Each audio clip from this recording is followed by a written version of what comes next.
Masa pendudukan Jepang di Indonesia adalah periode sejarah yang terjadi selama Perang Dunia Kedua, dari tahun 1942 hingga tahun 1945. Jepang berhasil menguasai Indonesia setelah berhasil menaklukkan Belanda yang pada saat itu menjadi penjajah Indonesia. Periode ini memiliki dampak yang signifikan bagi sejarah dan perkembangan Indonesia. Kedatangan tentara Jepang di Indonesia pada tahun 1942 diawali dengan propaganda dan janji kebebasan bagi rakyat Indonesia dari penjajahan Belanda. Namun, dalam kenyataannya, pendudukan Jepang justru menghadirkan sistem pemerintahan yang lebih represif dan otoriter, serta memperketat kontrol terhadap rakyat Indonesia.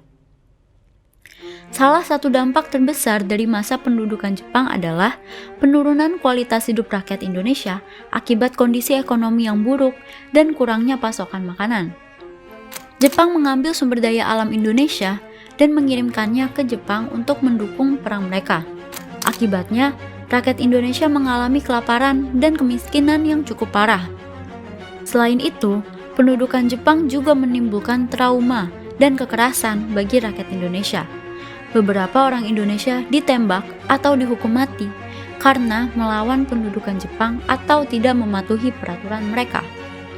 Selain itu, Jepang juga memaksa banyak orang Indonesia untuk bekerja dalam proyek-proyek infrastruktur atau proyek militer yang dilakukan oleh tentara Jepang, yang mengakibatkan banyaknya korban jiwa.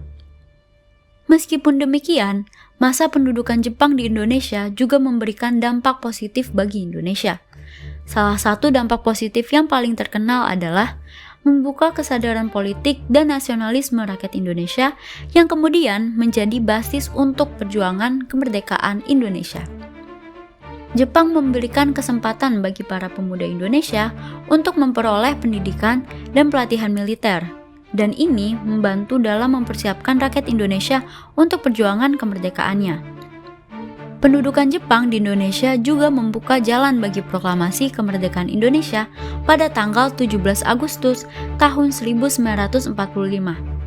Meskipun Jepang belum benar-benar menyerah pada saat itu, kejadian ini menjadi titik awal bagi Indonesia untuk mencapai kemerdekaannya dan membebaskan diri dari penjajahan asing. Secara keseluruhan, masa pendudukan Jepang di Indonesia memiliki dampak yang signifikan terhadap sejarah dan perkembangan Indonesia. Walaupun terjadi banyak kekerasan dan pelanggaran hak asasi manusia, masa ini juga memberikan kesempatan bagi rakyat Indonesia untuk memperoleh pendidikan dan pelatihan militer, serta membuka jalan bagi Indonesia untuk mencapai kemerdekaannya.